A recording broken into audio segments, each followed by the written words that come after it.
Welcome, welcome, welcome. Welcome to the Final Boss Podcast, Tuesday night edition, episode number 60. I am the Final Boss, and he is the Sensei, Big Mike. Welcome, everyone. Good morning, good afternoon, good evening, or good night. To all our fans and followers and supporters all over the world, thank you for the continued support. To my smarts, please continue to like, share, and subscribe the channel, the information, the social media, everything across the board. YouTube, Facebook, Instagram, StreamYard, TikTok, and Spotify. We're trying to get on Apple. That's been an arduous task, but it's coming along. It's coming. So look out for Apple Podcast coming soon. Man, we got a great show tonight. We're gonna go back to our roots of how we got started and talk about survival. And we're gonna be talking about survival, which pretty much how we started. We had an episode in the first season where we were talking about bug out bags and bug in bags. We're going to reiterate some of those concepts and bring forward to tonight's episode, bug in, bug out, what to do in case of an apocalypse. Listen, but before we get into that, and before I get into the brass tacks, go get some merch. The Final Boss Pack podcast is a movement. Listen, my birthday's coming up. I'm having a sale. Go get some merch. The website is www.thefinalbosspodcast.com. One word. We got hats, we got sweatshirts, we got hoodies, we got t-shirts, we got polos. We got dog tags. We have all types of things that support the Final Boss movement. Please go get those and support us. We greatly appreciate your support. So tonight's episode 60, brass tacks. Brass tacks tonight is coming from Charles Darwin. Charles Darwin. Tonight's brass tacks. It is not the strongest of the species that survives, nor the most intelligent that survives. It is the one that is most adaptable to change. Las cucaracha. Yes, sir. That's the brass tacks for tonight, coming from Charles Darwin. Hey, man, listen. We get ready to get into it, and it's great. It's always a pleasure. It's great to be here, especially when I have the sensei on, man. We talk about the most difficult of conversations and discussions, and tonight is no different. So it's fascinating, but let's be real. Let's be real. Tonight's conversation is a little terrifying. Disaster preparedness, and we're talking about the what ifs, the worst case scenarios, the stuff that keeps you up at night. I know it keeps me up at night because I think about it all the time. And who better to help me navigate through this than the sensei? So with that being said, the floor is all yours, sir. Well, I'm a little running dark today because of where I'm sitting at, because I'm out and about. But so I don't have the cool effect. But so we'll just get it going. So okay, we talk about, and you're watching the movies and you hear all the big apocalypse, and you say, okay, well, what does that mean in real terms? Because it comes down to not what's fantasy, but what's reality. Mm-hmm. And the actual threats, the things that truly happen.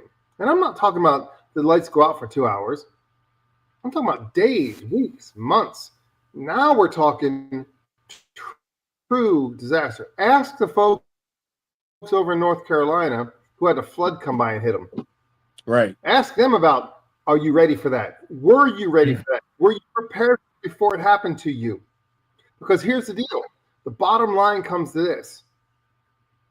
You must prepare for everything in advance. We used to say in the Army, it is worth a gallon of sweat in peacetime to avoid shedding an ounce of blood in war.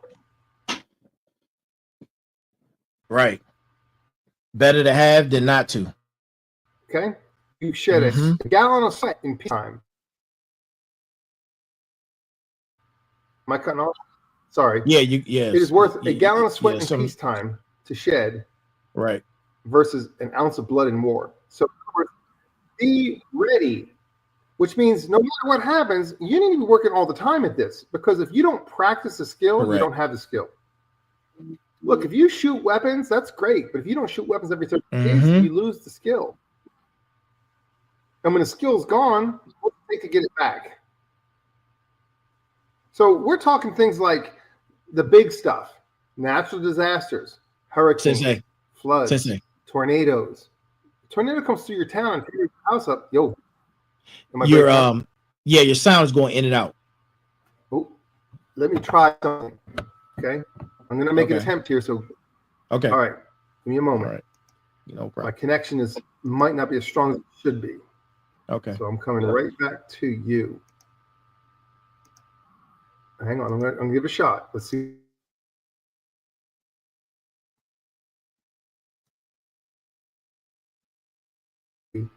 4, 5. Am I better now? Yes, sir. Is this better? Yes, that's perfect. Am I better with 1, 2, 3, 4? Am I better? Better. 5.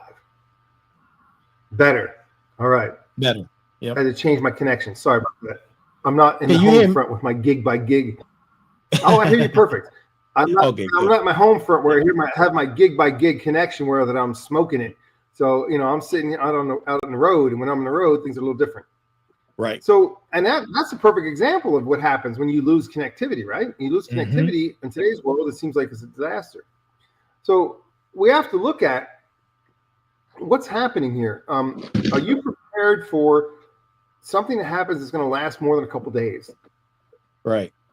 And I don't care where you live in the world, you better be prepared for that. And so once you start to think about that, okay, this is what I should have for that event. Now, there's resources available for everyone to understand and know what they should have. But the resources are checklists. So you need to make a checklist, have a spreadsheet. You have what's a bug out bag. That's if your house catches fire and you have to leave your house. That's a bug out bag situation. Right. Okay? You got to leave. You got to go somewhere else. So you better take with you certain things. Then there's a bug in situation where you're going to be hunkered down at home. And a perfect example that occurred in our lifetime that we understand that during COVID, we were hunkered down in our homes for how long before we were even ready to go out in the world? Right. So you have to have bug out capability, but you better also have bug in capability. And so you start making checklists, and I'm telling you, the checklists are your lifeblood when it comes to this stuff, because you don't forget anything when it's on the list. So if you have to bug out, number one, how much can you carry? How big can your bag be? My bag can be 70 pounds. Your bag might be able to be 30 pounds. I can carry twice the amount of stuff with me than you. So my bug out bag looks way different than yours. Right. My bug out bag is going to have a lot more ammunition in it than yours is. Absolutely. Because if you have to go somewhere else, what's the problem? How do you get there? You think if things are going really bad and you have to go somewhere, you're going to get there safely with just like a normal commute? Right. No, there's going to be people on the way to take what you have. So you better be prepared to defend the tiny little bit you can carry with you, Mm-hmm. it's going to be gone. And guess what's going to be gone with it? Your life is going to be gone Your with life. it. Absolutely. So you better understand that part of the process is to not only have a bug out bag if you have to leave your home, but when the disaster happens, it's too late. Mm-hmm. You need to be bugging out a day or two before it happens so that you can bug in your bug out location. Right. So let's say that we know that a flood is going to come, or we know that big hurricanes are coming, and you say, I'm going to hunker down and ride it out. You operate a whole different way than if you said, I have a place that's in high ground, I'm going to the high ground. Mm-hmm. Totally different mentality. Right. If you have the resources to have a bug out place, that place would be away from where you live and have all the resources there you need to ride out the storm. Mm-hmm. But you just have to get there. Correct. Don't wait until it's too late. Don't wait until the tornado's right at your doorstep to be leaving. If you're going to leave, leave in advance. Leave early, leave quickly. If you're going to ride it out, you better have prepared to ride it out. What's your number one thing you must have in any bad situation? The only thing that makes humans stay alive in the short term, midterm, the one thing you must have is you must have potable, drinkable water. Water. Mm-hmm. I don't care what else you have. That is your number one in the world is water. Absolutely. So in your bug out bag, you better have water purification devices, which they sell them in Walmart, for God's sake. Right. Some water purification straws, and then they have the next larger ones, which are handheld pumps, and then you have larger than that. You see what's happening, right? Depending on how long you're going to be, how big does your water purification have to be? Right. And if I'm going to a bug out location, I'm hoping and praying that you're on well water. You see, you don't want to be on city water when things go bad. They're going to shut the water off. Right. Look at what happened during the fires through LA. They shut off the water. So you're thinking, oh, I can defend my property and protect it from a fire. But when you go to turn the faucet on, there's no water. You're screwed. Right. So you see what happens? So you have to be prepared for that. So this is why you have things like a pool in your backyard. I've got 20,000 gallons of water sitting outside my house. I can use that water any way I want. 20,000 gallons of my pool. Right. I can flush my toilets with it. I can use it to wash dishes and clothes. I can do anything I want with my pool water. That's mine. I also have my own well, so I can pump my own water by turning on my generator. I have the ability of self-sustaining. I would never bug out. I will only bug in. Bug in is different because it is my position that I'm at, is my home defensible? Can I protect my home?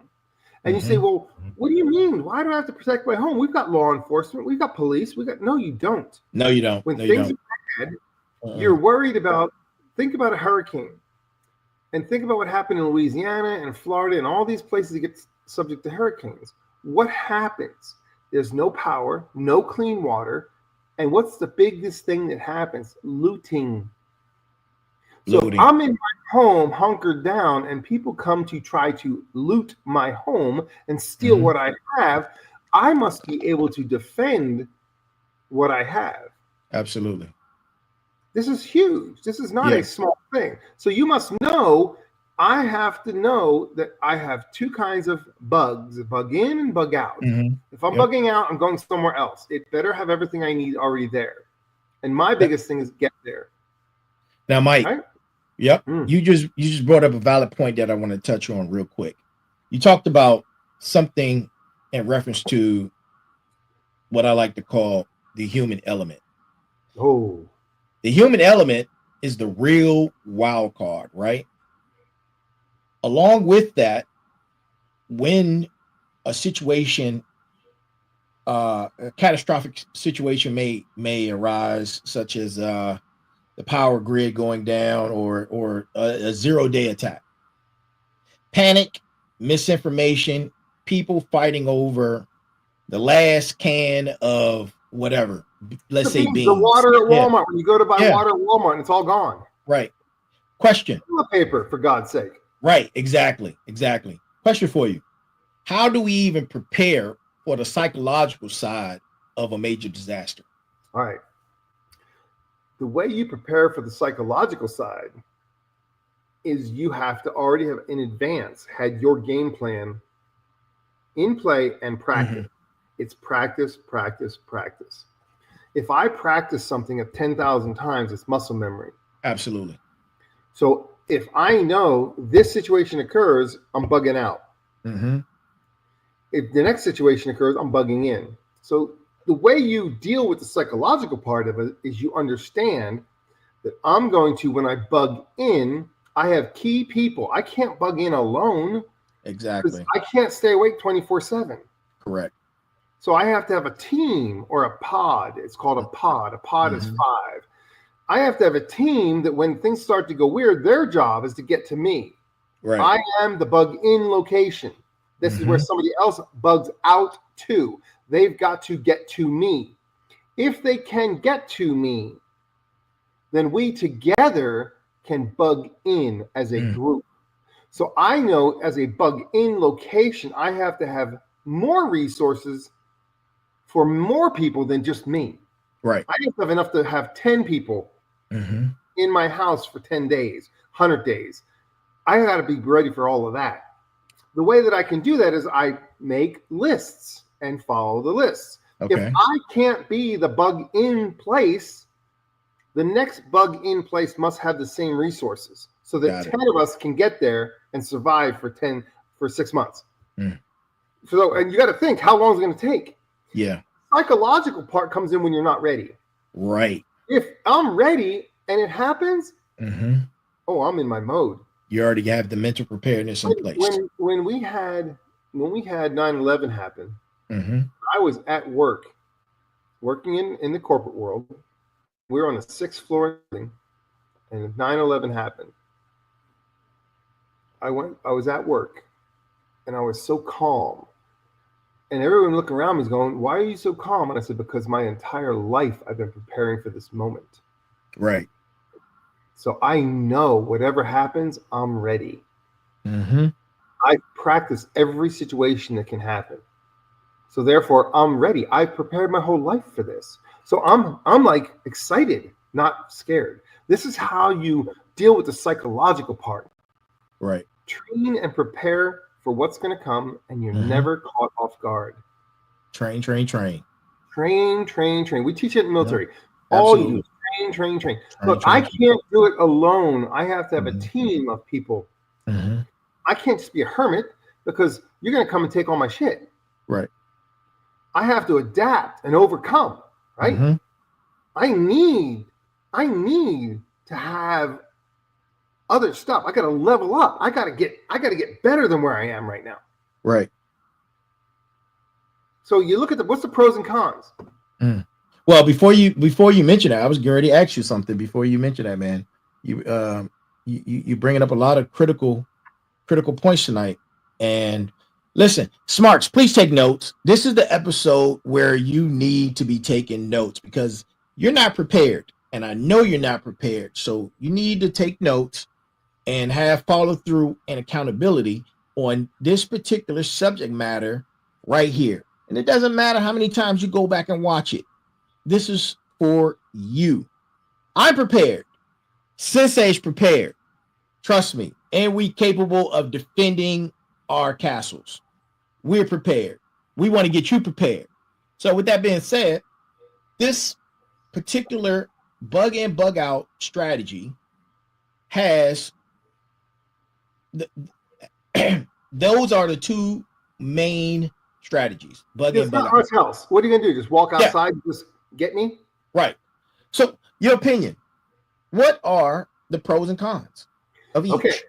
Here's the deal. It depends on where you are. So you have to look, where am I at right now? Right. Am I in a very populous area already, or am I in a place that's less populated? Less populated is better for you. more populated becomes difficult because the resources are scarcer over that many people. The stores don't keep enough stuff to keep people going for weeks and months. They run out in the first 10 minutes. Yeah. So you don't need to be going and running with everybody else to go get the last bottle of water. You have already had bottles of water at home. Already it's set up. Yep. Already set up. So preparation is everything. So now don't get me wrong. If you're going to go out in that world and go try and gather those resources that everybody else is, you can act like the rest of the sheep if you want to.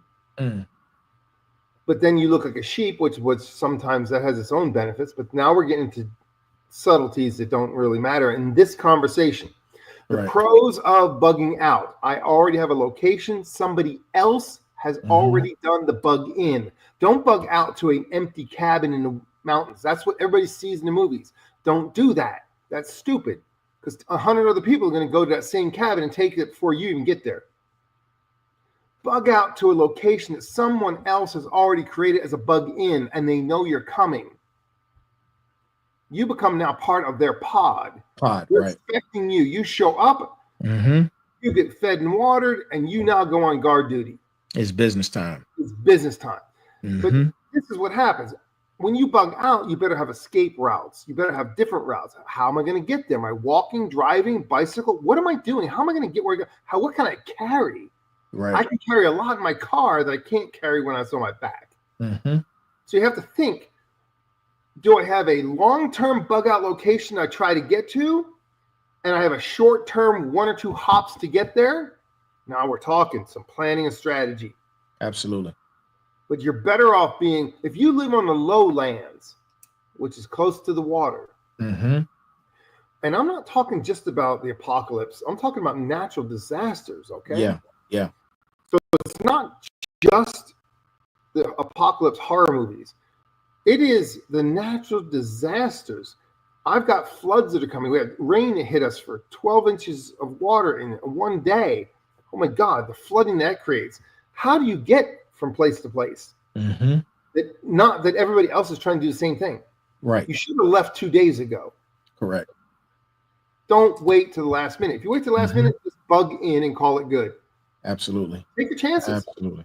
Already have in advance sandbags, water pumps. Fires come through your area. What should you have? A water source and a pump that I can pump a sprinkler on my roof. What's that do for you? You say, well, what? That doesn't mean anything. Because it keeps the fire from burning your house down. When everybody around you is burned out and you're not, why is that? Because I had a sprinkler on my roof, all the day long. And I had a pool of 20,000 gallons of water. My little pump was sitting there, and my generator was running my pump. And guess what? My house stayed wet and I didn't burn out. You were ready. You were ready because you prepared for the problem. Planning is everything. You're going to leave, know how you're going to leave. What can I carry? Absolutely. You should have your bug out bag in stages 1, 2, and 3. 1 is on my back only. 2 is when I can carry something with like a small car or a motorcycle. Number 3 is I have a pickup truck and a trailer. That's different kinds of bug outs, right? Right. And different resources you take. But don't wait until it's too late to bug out if you're going to bug out. Pack smart.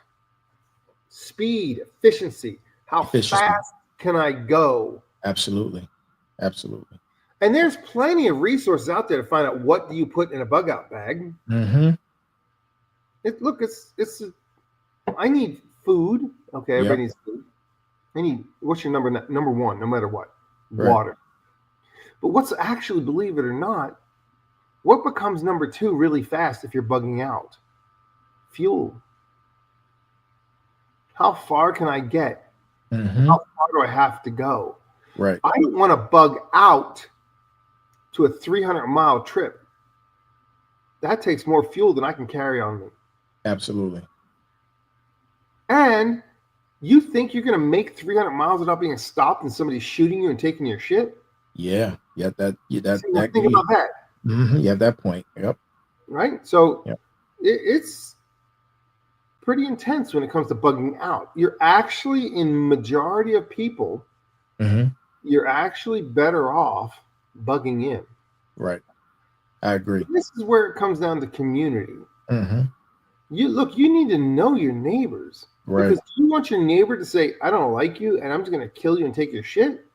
Or do you want your neighbor to say, hey, you and I are going to watch the door and make sure that nobody gets to our two houses? I protect your family, you protect mine. Absolutely. You see the difference? So Yep. that means not only do you have to have materials, food, purification, tools, backup power, all of that required, which is huge resources available to tell you what you need for bugging in and bugging out. Yep. Good human resource. Absolutely. But that's not, it's not just that, it's your skill set. Oh, yeah, definitely your skill set. Yeah. So, do you know basic first aid? Mm-hmm. You have the tools for basic first aid. Mm-hmm. Because a cut can kill you when things get bad. Absolutely. And before you just touched on something that I wanted to add on before you finish that statement. This statement is going out, and I hate to single a particular group out, but we have to do that because this is about critical discussions and conversations that are difficult. Single ladies, hear me out. Single ladies, if you don't have a firearm, you need to start that process immediately. Start working on getting whatever your state allows you to have, your hand qualification license or whatever procedure you need to go through to purchase a firearm. You and then get need trained on how to use it. Yes, I was going to get to that point. You need to be taking classes on how to use it. And then once you're proficient in using it, you need to practice loading and unloading a firearm. That is a particular skill set. You need to understand how long and how fast that takes. That is a process. And if you're not proficient in it, you can lose your life. You may have a firearm, but if you're not proficient in loading and unloading and knowing what you're doing, it could cost you your life. If I got a pistol with 10 rounds and my 10 rounds are gone, I better know how to get another 10 rounds in that weapon pretty fast. Absolutely. And if I don't have enough magazines with enough rounds already preloaded, I got to stop and pull out of my box and one round at a time. And I'm nervous. Man, you better be good at this. You better be good. You better be good at it. So, and on top of that, when there's a societal collapse, all morals and values go out the window. Nobody protects women anymore. Listen to what I'm saying. And this, and we said in the beginning, this is going to scare you. This is some scary stuff that we're talking about. Societal collapse, all morals and values will go out the window. There will be no police, no military, anybody protect you. All you have is yourself. Trust me when I tell you this. So, moving on. So, we were just talking about bugging out, and the difference. So, bugging out means having a plan, having escape routes, having a place to go to. You better have a place to go to. Right. It has resources, people, everything you need. You might show up with bullet holes in you, and somebody has to be able to take the bullets out of you and put you back together. So you're going to have a place you go to that has medical resources also. So you think about it as, if I'm bugging out, I can't just go to a cabin in the woods, because when I get there, nobody can take the bullet out of me when I got shot getting there. Right. So let's talk about gear. Yeah. What's the difference? Let's talk about bug out bags versus bug in bags. What's the difference? What are the must-haves? In bug out bag, it is, what can I carry on me? Which means you need to have a bag you create, you load it, and guess what you need to do? You need to go for a walk. You need to go for a walk for 5 miles with that bag on your back. Can you do 5 miles with that bag on your back, or do you quit at 2 miles? If you quit at 2 miles, you know right now I can't carry that kind of weight for that kind of distance. Right. Okay? All right. So you need to load your bag and go for a walk, because if you're bugging out, your car is not going to be reliable. True. So you better be able to walk miles with your gear. Mm-hmm. And how do you know that you can walk miles with gear? You test walking miles with gear. With the gear, yeah. You practice it. Then I know I can do this. If things get bad and I've never tested myself, and I got 70 pounds in my bag, my huge bag where there's everything I could ever need in it, and I'm gonna bug out. I put that bag on my back, and 10 steps later, I'm like, oh shit. Now, am I ready for this? I have not prepared. Right. I have not gotten my shit together, and I don't even know my own physical limits. Correct. So that's why I said I'm the age now with the old gray hair and the beard. Guess where I'm doing? You think I'm bugging out and running? Oh shit! I am bugging in. What's your T-shirt? It says the old man. What's your T-shirt? Don't let the old man in. Yeah, don't let the old man in. I love that T-shirt. That T-shirt's amazing. Yeah. And if you don't know what that means, research that, and it will make you catch your breath with the power of that single statement of "Don't let the old man in." Right. So with me, I'm an old man. Mm-hmm. I'm not running anymore. So I don't have a bug out bag. I have a bug in situation. I am prepared with many layers and levels to bug in. Right. If you think you can take 5 people and come to my house to take what I have, you have 10 people less than what you need to get what I got. That's all I'm saying. Right. Right. Save your soul, because you're going to meet him really soon if you come up on my ass. Okay. Yeah. And I'm talking, it don't take a lot. Shit. No. My wife has a judge, and the judge is a judge, jury, and executioner. Okay. Absolutely. Beautiful. Beautiful. So we don't play. Yeah. And I tell people, I've had people ask me, Mike, what happens if things get really bad? I want to come to your house. And I said, if you can make it from where you are to me, well, I'm going to let you in. Right. Because you're a survival. You're a cockroach to make it to me. Absolutely. From that kind of distance, God save your soul. So, great point. So we just talked about the gear. Let's go beyond the gear. You just mentioned people coming to you. What skills do people need to be brushing up on for this type of situation? Okay. So to brush up on, okay.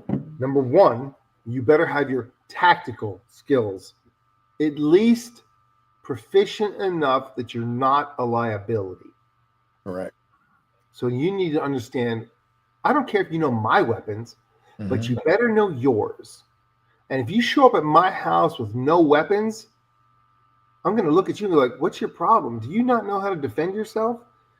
I don't care if you have a baseball bat and that's your weapon. Good enough. Do you know how to use that baseball bat? Praise God. Because you know how to use your baseball bat, okay? Right, right. But if you show up at my house with nothing and all you are is a leech, you're going to lay at the end of my driveway as a lesson to everybody else that says, don't care. Because you have to have something to contribute.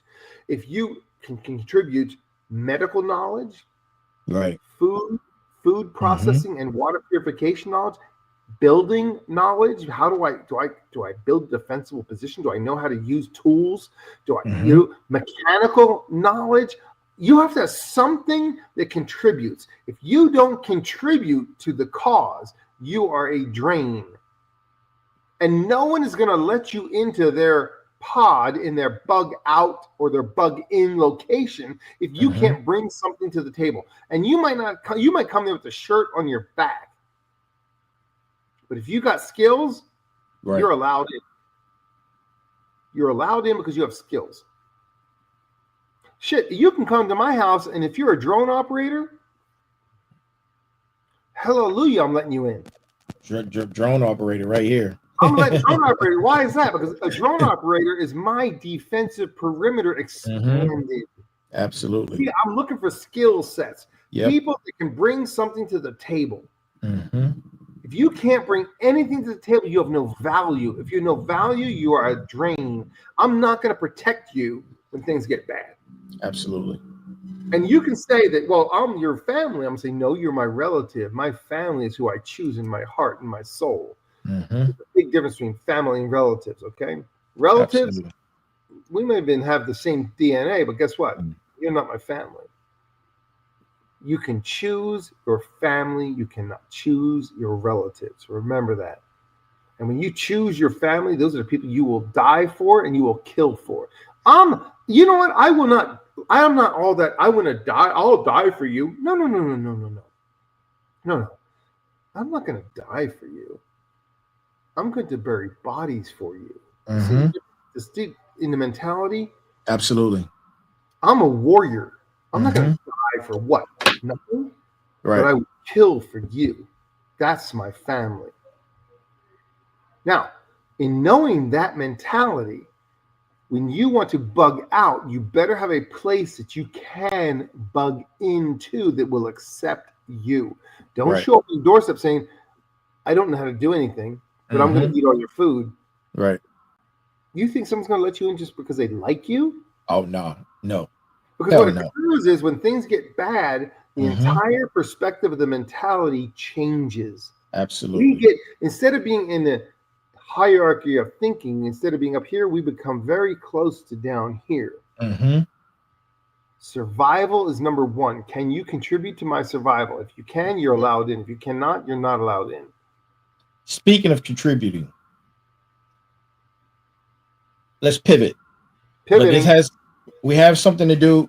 It's about contributions, Mhm. but it's bartering. Oh God, yes. Yeah, trading without money. How do you get we from one do place that to another with no effectively? cash on your hands? Right. Bartering is going to be the tool Mm-hmm. that matters, because when money is all digital, which that's coming, Right. how do you create a transaction with somebody else that says, I have this, I can give you this if you give me something else? That's bartering. So you cannot barter with a block of gold. It's too valuable. Right. I can't barter a block of gold for some eggs. Oh my God, no. Mm-hmm. But I can barter a little tiny dime that says I'm 99% silver and I'm a little dime, and I'll trade with that dime for a couple of eggs.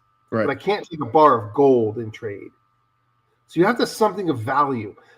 I will tell you, what is the most valuable thing when things get bad to trade? I'm going to say it straight up. Straight up. It isn't gold, it isn't silver. Ammunition. It is ammunition. Because everybody can have guns, but if you got no bullets, they're useless. Absolutely. So if you're a person who thinks that you need to be able to barter, the number one thing you should have in your possession, and I'm not talking it's very difficult to get. I'm talking about every tiny, it's called a brick. You can put 2 bricks and a half in a little tiny box you can carry. That's 1,500 rounds of 22 ammunition. Okay? You need to have, number one, 22 bullets, because they come in little tiny boxes, and I can trade a box of bullets for some eggs. Right. 22, you need to look at your calibers. Number one caliber, 22. Mm-hmm. Hands down. Number 2, the most popular, 9mm. 9mm. Yep. After that, you can branch. You can go either pistol, which you go 45, Or shotgun. or you go shotgun. And then after that, you go into rifle rounds. And the 2 rifle rounds you need, 3 rifle rounds you need. Number 1, 5.56. 5.56. Mm-hmm. The next one is called 7.62. There's 2 kinds. Yep. One is NATO, which is your 308 About 39. round. Yep. Mm-hmm. That's for your local weapons. And then your Russian weapons or Kalashnikov weapons are on the 7.62 39. Yeah. So you have the different rounds. So number 1, 22s. Number 2, 9mm. After that, branch into your shotgun next. Right. Your shotgun, and I'm talking birdshot. Yeah. If you do shotgun rounds, that's 2 rounds you get, period. One is a slug, and the second one is double op puck. Absolutely. So those are your rounds that matter, because in bad things, I can take a 12-gauge shotgun and clear the entire area in front of me in moments. Right. Okay? So a 12-gauge, 9mm, 22. Right. After that, rifle rounds for longer distance. But short-term, up close and personal, 22 per volume. Okay? 9 mil for everybody has 9 mil. They got pistols. Everybody has a 9 9 mil. And then the next one, 12 gauge shotgun. Yep. You should, on your person, if you have any kind of barter thing in your mind, you should have a minimum. I'm talking minimum. I'm not talking convenience. I'm talking bare minimum. You should have 5,000 rounds, which is 10 bricks of 22. 5,000 rounds of 22. You should have 2,000 rounds of 9 millimeter. You should have 1,000 rounds of 12 gauge slug and 1,000 rounds of 12 gauge double up buck. After that, diversify. But until you have that, you don't have enough to be able to trade with, because you have to have enough for you and somebody else. Right.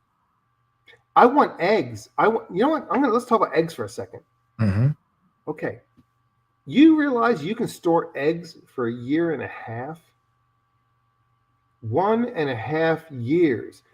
You can go online to Amazon and buy some. Look up egg lime. Oh, yeah? It's a tiny little powder. You mix in some water. You get the gallon jug. You fill it full of eggs. You mix your water and lime. You put it in there, and guess what? Your eggs can last 18 months at room temperature. Wow, that's incredible. Months. You don't need to go to the store and buy fresh eggs all the time. Shit, you can create your own. Man, listen, I'm a smart tonight because I didn't know that. And that's great information. Thank you, Sensei. I will be taking my notes and looking into that. Thank you, sir. I appreciate you. You get some gallon jugs. You can get gallon mason jars. You can put and do an experiment. This is an experiment for you. Don't do it to have 100 eggs on stock. I want you to do 1 gallon jug for you. And I'm not talking about the white eggs you buy in the store. I'm talking about get brown eggs. They're better. Get some brown eggs.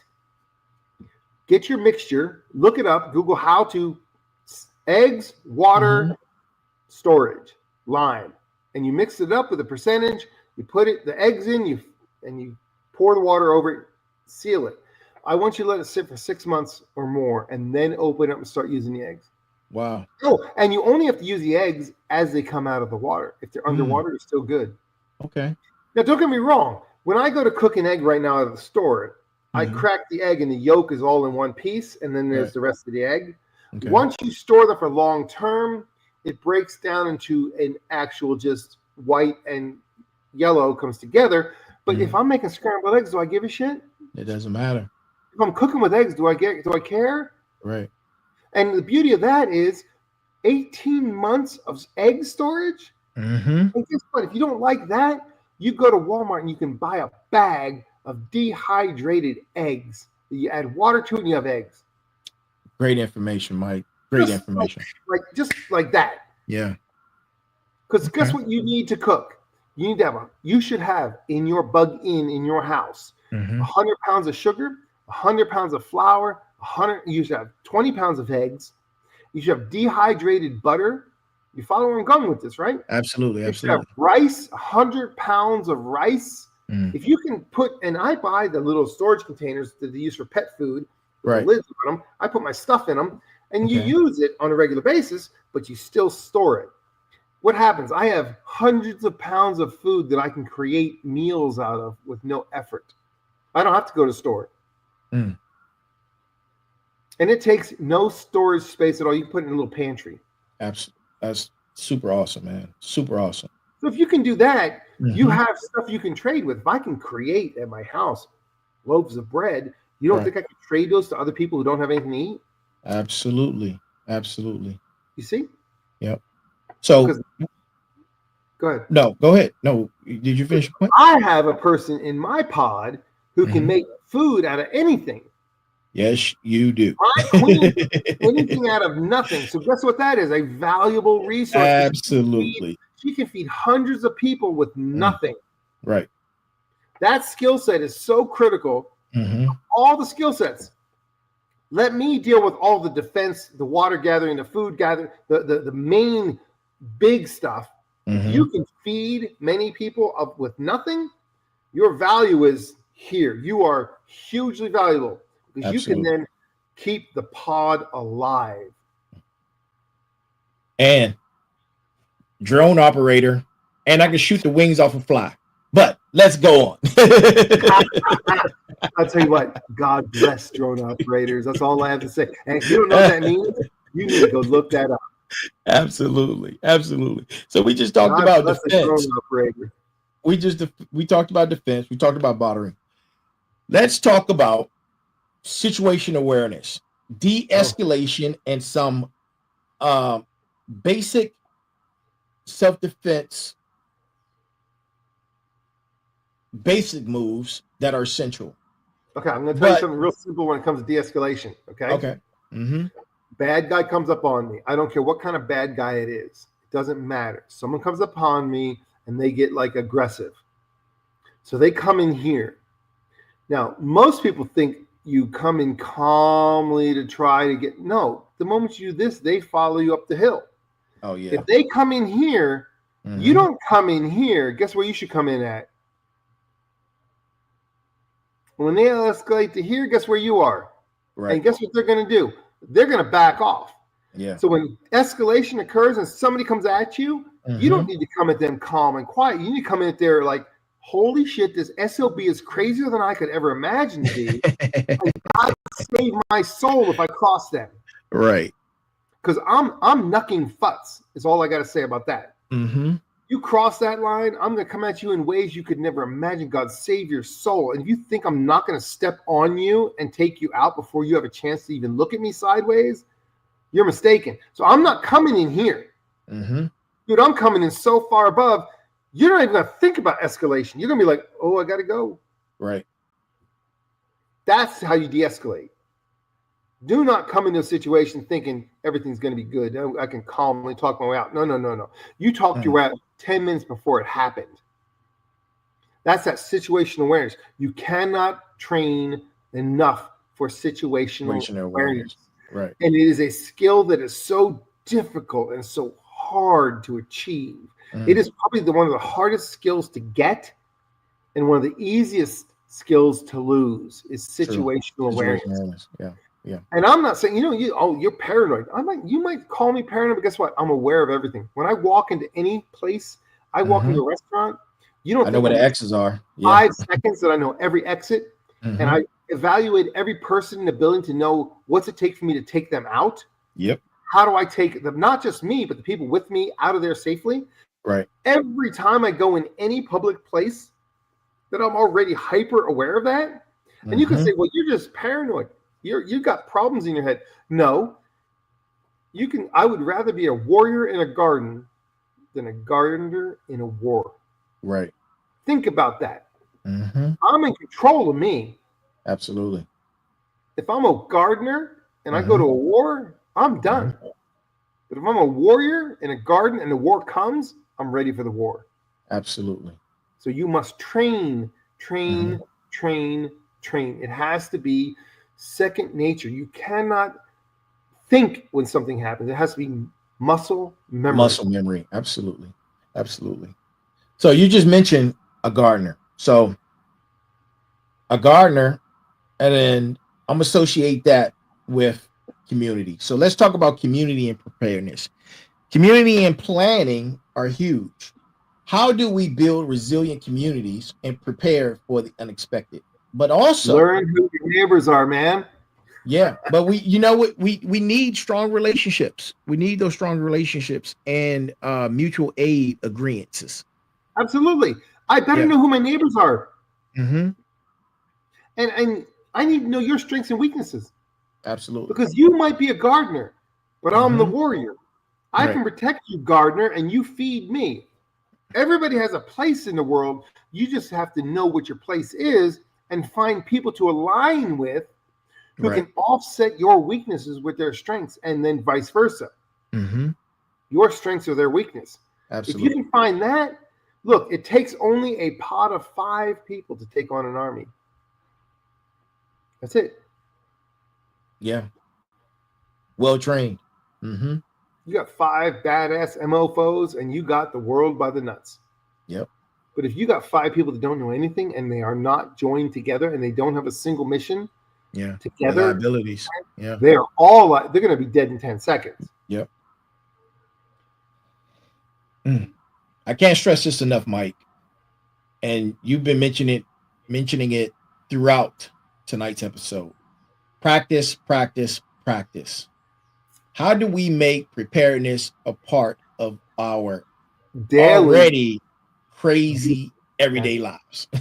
You just have to make the time. Look, I'll make it real simple. Okay. When I wake up in the morning, I have a routine that I follow. Okay. If I know that I have to be somewhere at a certain time, I roll that number backwards to accommodate my routine. So if I have to be somewhere at 8, I know that I have to wake up at 5. If I know I have to be somewhere at 7, guess what time I'm waking up? 4. Why? I can always accommodate my routine knowing where I have to be. So my routine doesn't have to change. Absolutely. I have certain things that I do every day, like clockwork. And I check them off. They're checked off like you wouldn't believe. Every day, ding, ding. I make my bed. Ding, done. Okay. Yep. I have a certain series of events that must occur every day. The routine creates for me muscle memory. Right. If I have to be at the airport at 5 o'clock in the morning, what time do you think I'm waking up? I'm waking up at 2. 2 o'clock. I don't care. Yeah. Oh, 2 is too early. No, it isn't, because why? I wake up, I start my routine. By the time 5 o'clock comes around, I'm in like Flynn. Yeah. I'm prepared. I'm not waking up at 4:55 going, oh my God, I'm a mess. No. You have to understand the concept. How do you as a person function? And if you can understand you as a person, you need to know that anyway, because if you don't know who you are nothing. You're a leaf in the wind. You must learn who you are. What makes you tick? Dwight, what makes you tick? Absolutely. If you personally don't know that, how can I ever be a part of you? You must know who you are, just like I know who I am. I have to know my limits. What can I do? What can I not do? How much work can I do without falling apart? Right. Everything that goes along with it, I have to know intimately.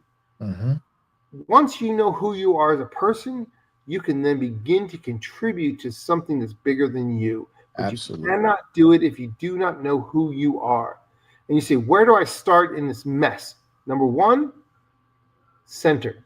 You have to know, how do you think in bad situations? Are you a run away, freeze, or run towards person? I don't care if you're a runaway person. That's okay. Yeah. Know it, prepare for it. If I'm a freeze person, it says if something bad happens, a car catches fire in front of me and I just stop and I can't move, that's okay. Know your limitations. Absolutely. If you know who you are, you can contribute to the event no matter what it is.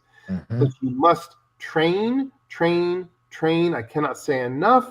Prepare, train, make lists, double check your lists, rotate your inventory and stock. Make sure that whatever you have is ready at any time. If I have a bug out bag, I don't let it sit for 10 years. I check my bug out bag on a regular, I unpack it, I repack it. Oh, that's too old. Get rid of that. Put a new one in. You get ready for what's going to happen so that when it happens, it's not a surprise. You don't care, and you follow the check boxes. Yeah. 1, 2, 3, go. 1, 2, 3, stop. You know what you're doing because you've prepared for it 1,000 times in advance. Do not sit there and be so hung up on watching football and NASCAR that you know nothing about what's going on around you. Correct. Focus on you and the people you care about. And not just that, I can be totally prepared, but if no one around me is ready, then I suck. Absolutely. So I need to also know that I need to get the other people around me to be in the same mindset, and what's called lockstep. Lockstep is when you and I think alike, act alike, and do alike. We are one, not two. Right. And if you want a pod around you, you better be in lockstep with your pod. And I say the word pod. Smarts, read my lips. Pod. P-O-D. A pod is a group of 5. A group of 5 take on a group of 100 if they're properly readied and prepared. Think about that. Yeah. Think about that, Smarts. Think about that. And that's called being effective. Absolutely. Well, sir, again, thanks for joining us. And to the smarts and those who are now just now joining us, thank you for joining us on this slightly unsettling, but hopefully helpful and insightful journey into the world of preparedness. Remember, preparedness isn't about fear, it's about empowerment. So, sir, closing out, do you have anything that you would like to continue to convey to the people? As I've said many, many times, it is better to shed a gallon of sweat in a time of peace than it is to shed an ounce of blood in war. I don't care how hard you have to work during peacetime. Prepare, train, get ready, because if something ever happens, you never want to shed an ounce of blood in war if it can be avoided by training. Absolutely. And it's not we're at a point where it's not an if, it's a win. It's a win. It's a win. And it's not a zombies come and get us. It can be that you live in an area where a flood, look at North Carolina, for God's sake. Yeah. A flood comes in and wipes out the entire community. You better be ready for that. And how do you deal with that? Yep. Correct. Hawaii, when the flyers came through, how do you deal with the after effects of that? Correct.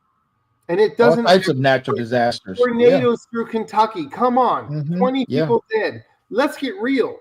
It doesn't happen to just anywhere. It happens everywhere. Everywhere. And it happens continuously. And there's things that happen are outside of your control.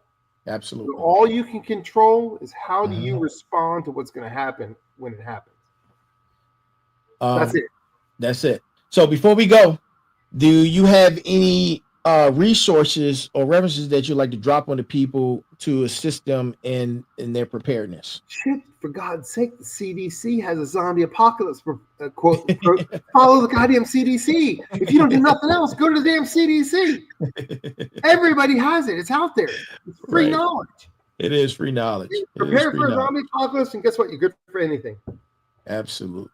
Absolutely. Well, folks, that is our show for tonight. We would love for you to like, share, subscribe. Oh, you know what? Send us some stars, man. Look, we're not begging, but send stars. Send stars. Like, share, subscribe. Send stars. If you have any questions, any comments, or things that you think are relatable or you would like to be on the show, send us an email at info@thefinalbosspodcast. Also, join the movement. Go get you some merch. We have merch in the merch store. It has a lot of products out there. One of the things that I'm proud of is a collaboration with Under Armour. We have one of those Under Armour. It's an Under Armour collaboration with the Final Boss. And thank you. It's made out of that wicked sweat material. Listen, go grab that. But we have a lot of products out there for the Final Boss podcast movement and merch. What else? Show that you're smart. Yeah, show that you're smart. Show that you are a smart, because I know to be a smart. Absolutely. Somebody asks you, what's that mean? Then you can tell them. Yes. Spread the information. Don't hoard it to yourself. Knowledge is power. Don't gatekeep. That is correct. Do not be a damn gatekeeper. Spread knowledge. Knowledge is power. Power is life. Absolutely. Stay safe. Stay informed. Stay resourceful. Stay balanced. Stay equal. And stay smart. And that's our show for tonight. This is the Final Boss. That is Big Mike, the Sensei. And you just watched episode number 60. Stay tuned, or coming this Thursday, episode number 61 with Nika Hudson. She's a wonderful entrepreneur, and she has a lot of insight on business. She's going to be bringing her business knowledge, which is a plethora of knowledge, to the Final Boss Show.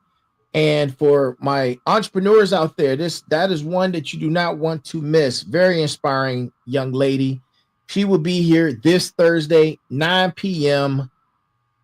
at all the segments that I've already mentioned. So That's our show. We thank you guys. We love you always. Stay smart, be good, and be good to others. Have a good one.